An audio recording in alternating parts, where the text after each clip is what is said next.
Welcome back, everybody. It has been 2 months since I've actually been able to play with the Hornet.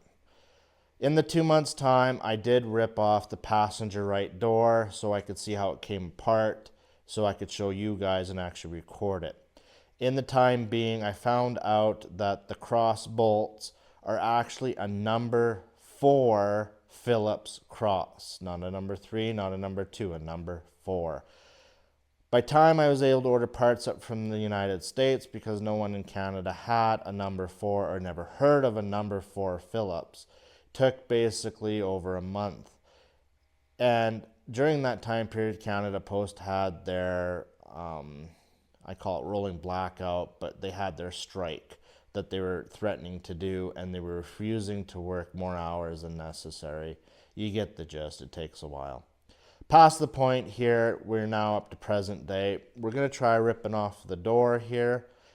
And yeah, I'm going to do a quick little close-up to explain what I was using to what it works, just so you guys can kind of see. The shiny one does not work, but the brown/red one does work in the doors, and you'll see. And eventually you'll see I grab a small strong arm with a socket to slide it in there to physically make it work so I can undo the bolts on the door, hopefully this time without any issues. So come with me while we start ripping off the door.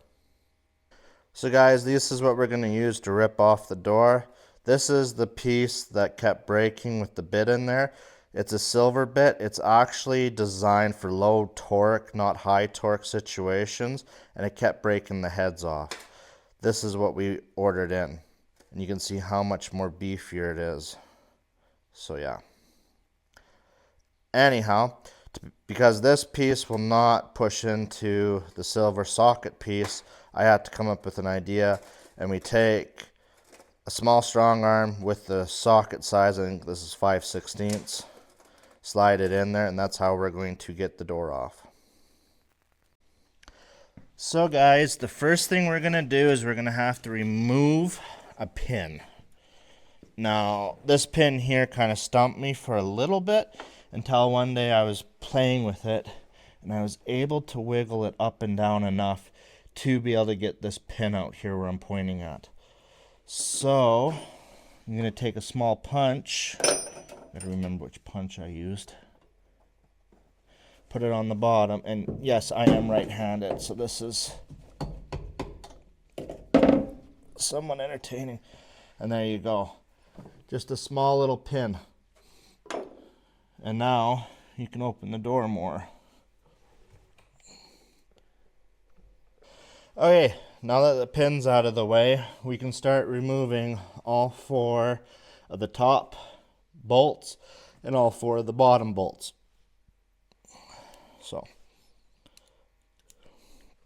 now you got to remember the direction that you need to turn. In this case, we got to push up. So.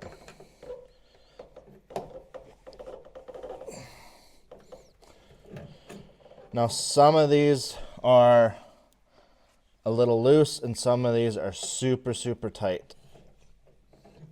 I like giving them a full turn off as you can get them off, because then that way it relieves the pressure, and you relieve the pressure and keep working your way out until you're able to get them all out. This one is super tight again.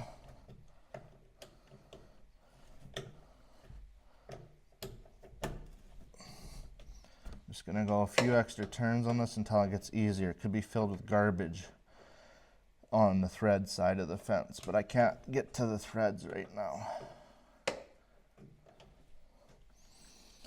Okay, the other thing that someone suggested to me when I was watching other YouTube videos is to take a hammer and a punch, set the punch in the center, and give it a whack. What it does is it helps loosen off it, gives it a shock. I haven't had to do that yet since I bought the right bit, but if I find it really tough, then that's what we'll try doing next.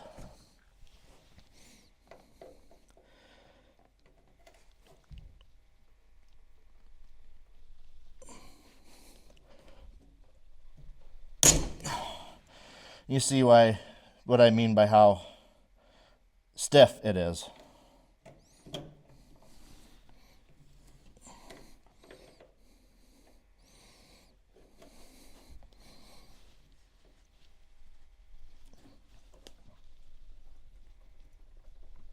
Oh.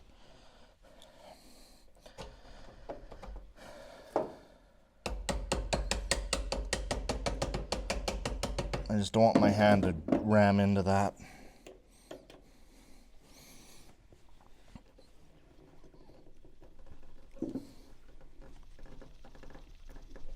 Oh.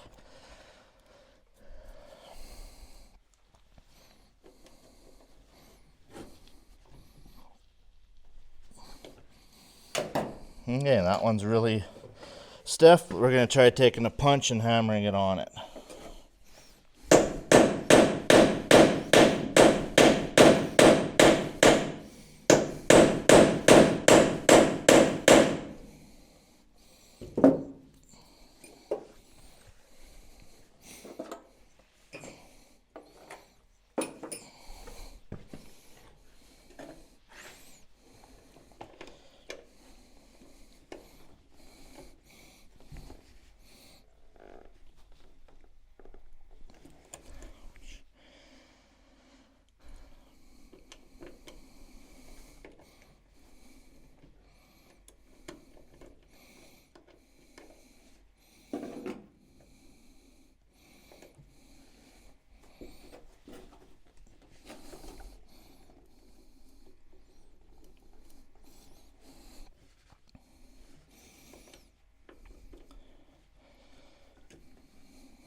Scared.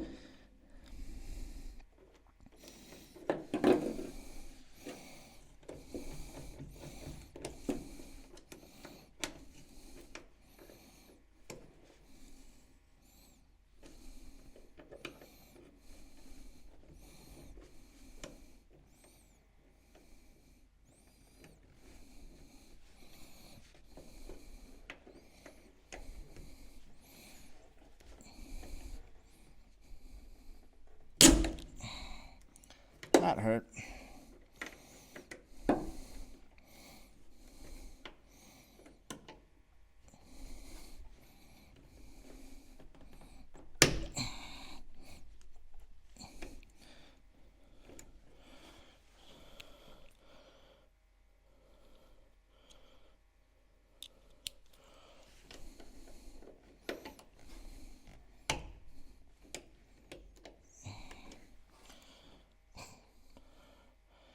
And just like that, we broke our pry bar.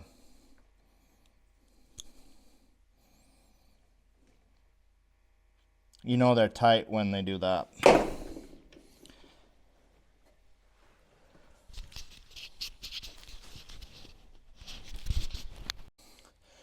when you break tools, you just go up with the breaker size bar. And that's all that I've done. I'll have to get another 1/4 inch one.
So I'm going to give it a few more love taps.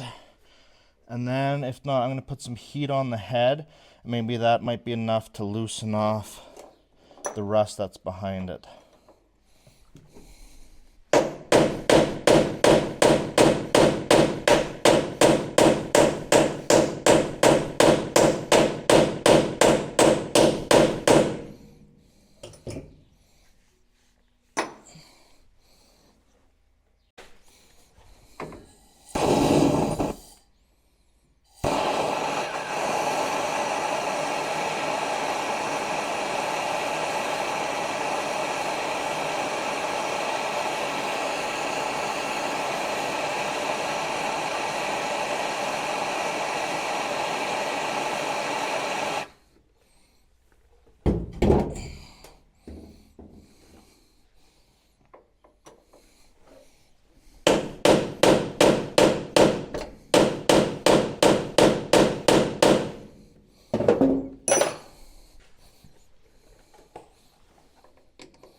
Anyhow, I'm going to keep working on it, so when I get this loosened up, I will get back to you guys.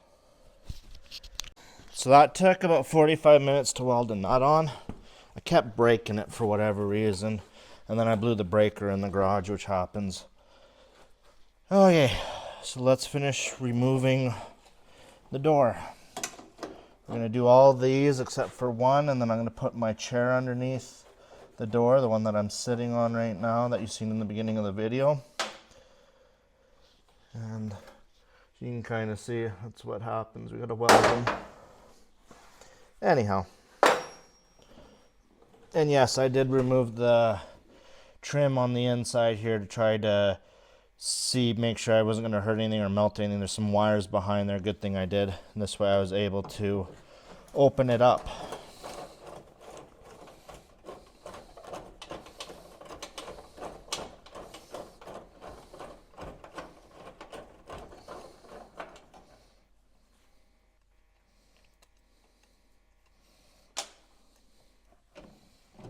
So, fun fact, the bolts that I'm removing off of Amazon right now for 4 of them is $15. I might be on the hunt to find new bolts, and it may not necessarily be across number 4, because after how hard this was to come apart, I personally do not want to have the same problems again. So we may end up doing something a little differently with an Allen key. Or we might put these back in and spend the 15-16 bucks on the right ones. Anyhow.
Okay, that's all of them but one. I'm going to put the chair underneath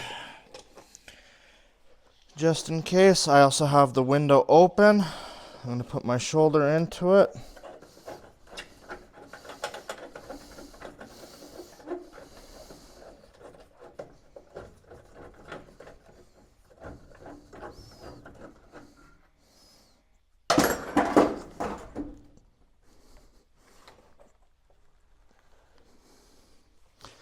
And it is now off the car. I'm going to take it over there to the corner, and then I'll come get you guys. So, I realized I didn't make an outro for the end of this video, but if memory serves me right, my wife called me in for supper, and that was pretty much it. Where we are going with this car is going to take us time, energy, money, and it's not going to be done like a normal YouTube channel where you guys are going to see a weekly video. The garage that I have is an old cement brick garage. It's not great in winter. It's extremely cold, and I hate the cold with a passion. I'm not a cold-blooded person. I like the warmth. Past the point, this project's going to be worked on over time, and it's going to take a lot of time, energy, and financial support to be able to put into this thing. This vehicle is a retirement vehicle. That's the easiest way to put it.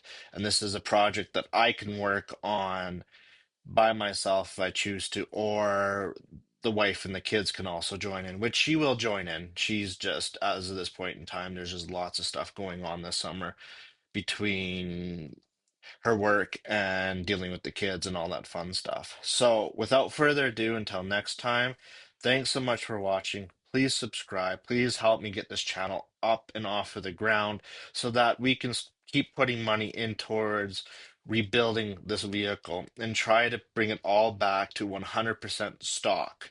That is the game plan on this car. Currently, I found some really interesting facts, but I'm not ready to share them quite yet until I see that there's a lot of interest in this car. So, without further ado, thanks so much for watching. Make sure you hit the subscribe button, share it, and let's get this thing on the road.